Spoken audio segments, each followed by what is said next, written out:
इस वक्त हम बात कर रहे हैं प्रदेश के सीनियर कांग्रेस लीडर, उन्हें आप कांग्रेस का पितृ पुरुष भी कह सकते हैं। 3 बार उन्होंने पूरे जिले में विधायक बनकर क्षेत्र को सुशोभित किया है, विकास की गंगा बहाई है।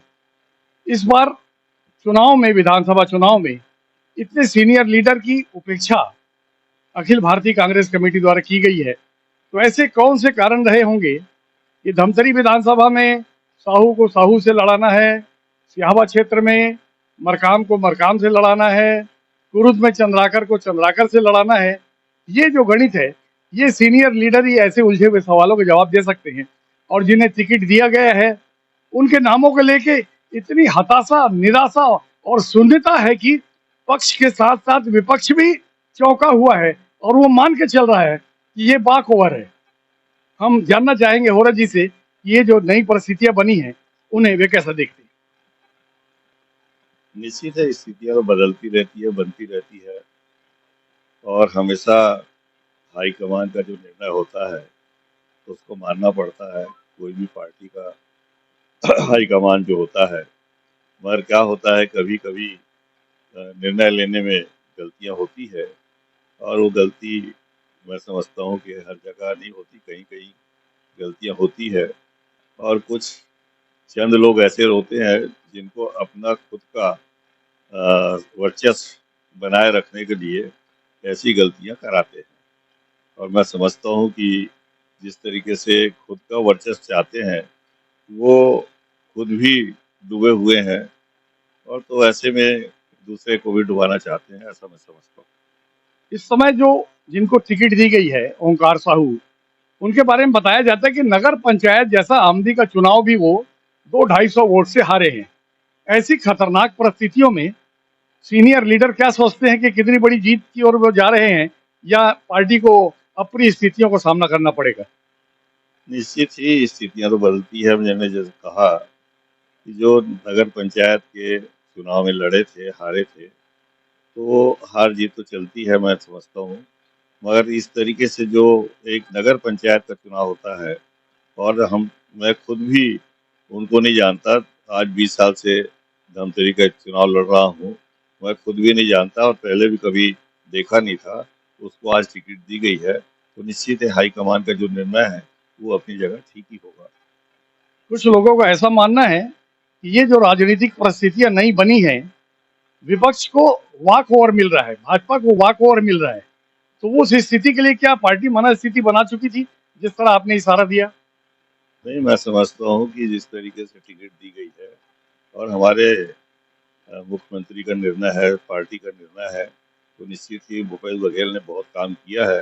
हो सकता है उसका असर हो तो जीत भी सकते हैं।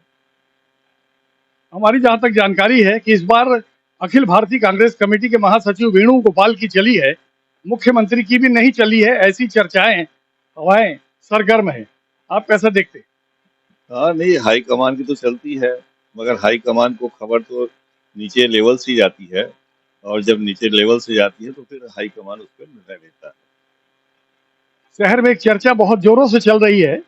शहर सन्न है, अभी जो नए जितने भी नाम आए हैं, चाहे वो सिहावा का हो, चाहे वो धमतरी का हो, तो एक लोगों में धमतरी विधानसभा को लेकर एक चर्चा सरगर्म है कि ऐसे माहौल में अगर होरा जी निर्दलीय चुनाव लड़ते हैं, तो पिछले 5 साल का उनका जो धीरज है, सब्र है, इंतजार है, उसका उन्हें प्रतिफल मिलेगा और एक सहानुभूति की ऐसी लहर चलेगी कि वे जीत भी सकते हैं। तो क्या माने कि सीनियर कांग्रेस लीडर ऐसी किसी मना स्थिति में है? ऐसी कोई स्थितियां नहीं है। हाईकमान के निर्णय होते हैं, उस पर सोचना पड़ता है और कार्यकर्ताओं से भी चर्चा करके निर्णय लेना पड़ता है। तो ऐसी कोई स्थितियां तो नहीं लगती मुझे कि जिस तरीके से यहाँ की स्थितियां बदले कुछ। यहाँ के एक सीनियर लीडर है जो प्रदेश कमेटी में एक महत्वपूर्ण पद में है।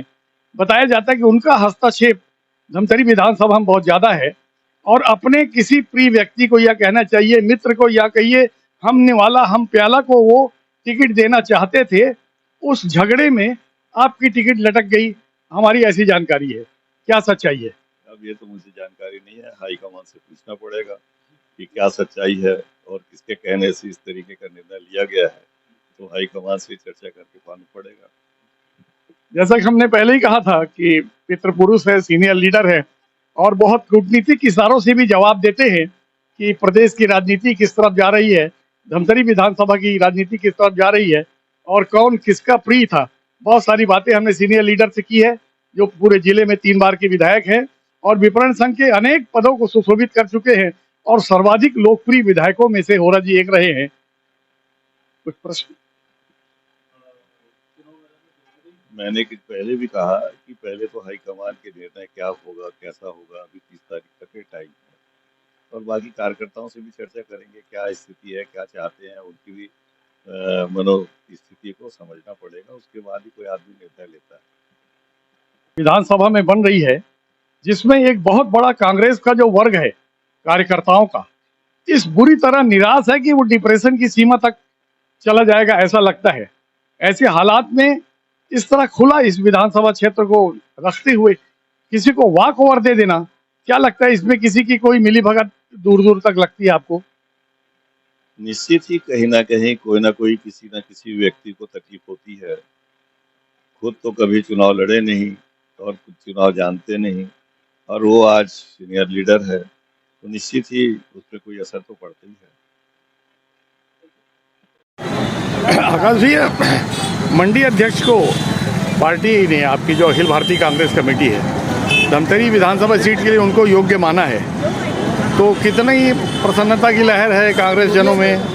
निश्चित रूप से प्रसन्नता की लहर है, युवा चेहरा है और एकमात्र राष्ट्रीय पार्टियों में कांग्रेस पार्टी ही है जो कि ब्लॉक अध्यक्ष को भी टिकट देती है, युवा कांग्रेस अध्यक्ष को भी टिकट देती है और मंडी अध्यक्ष जैसे युवा चेहरे ओंकार साहू को भी टिकट देती है। लेकिन कुछ लोग का आरोप है कि ये जातिगत कारणों से आपने साहू समाज को टिकट दिया है ताकि रंजना साहू का मुकाबला किया जा सके। नहीं, ऐसे भी आरोप लग रहे हैं। ऐसी कोई बात नहीं है, ऐसी कोई बात नहीं है। नामांकन उन्होंने भी भरा था जो कि ब्लॉक कांग्रेस कमेटी के द्वारा जो स्वीकार किए गए थे, ओंकार साहू जी उन्होंने भी दावेदारी की थी और हाईकमान ने सभी को नाप तौल के जो भी उचित समझा ओंकार साहू जैसे युवा नेतृत्व को धमतरी का प्रत्याशी बनाया है। निश्चित रूप से कांग्रेस की बम्पर जीत धमतरी विधानसभा में होने वाली है। तो आप ये मानते हैं कि जातिगत समीकरण जैसी कोई बात नहीं है?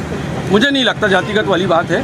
और ये रही बात जातिगत समीकरणों की, आप जैसी बात कर रहे हैं तो आपके चैनलों के माध्यम से, मीडिया के माध्यम से ही पता चलता है 10 साहू को दिए, 10 कुर्मी को दिए, 10 इसको दिए, 5 उसको दिए, 3 उसको दिए।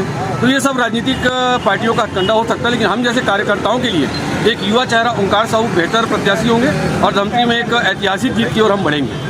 व्यक्ति या व्यक्तित्व को देखा जाएगा या सरकार का काम देख के जनादेश मिलेगा? हमने पहले दिन से कहा था कांग्रेस पार्टी जिसे भी प्रत्याशी बनाएगी भूपेश बघेल जी के 5 साल के कार्यकाल पर जनता मुहर लगाएगी।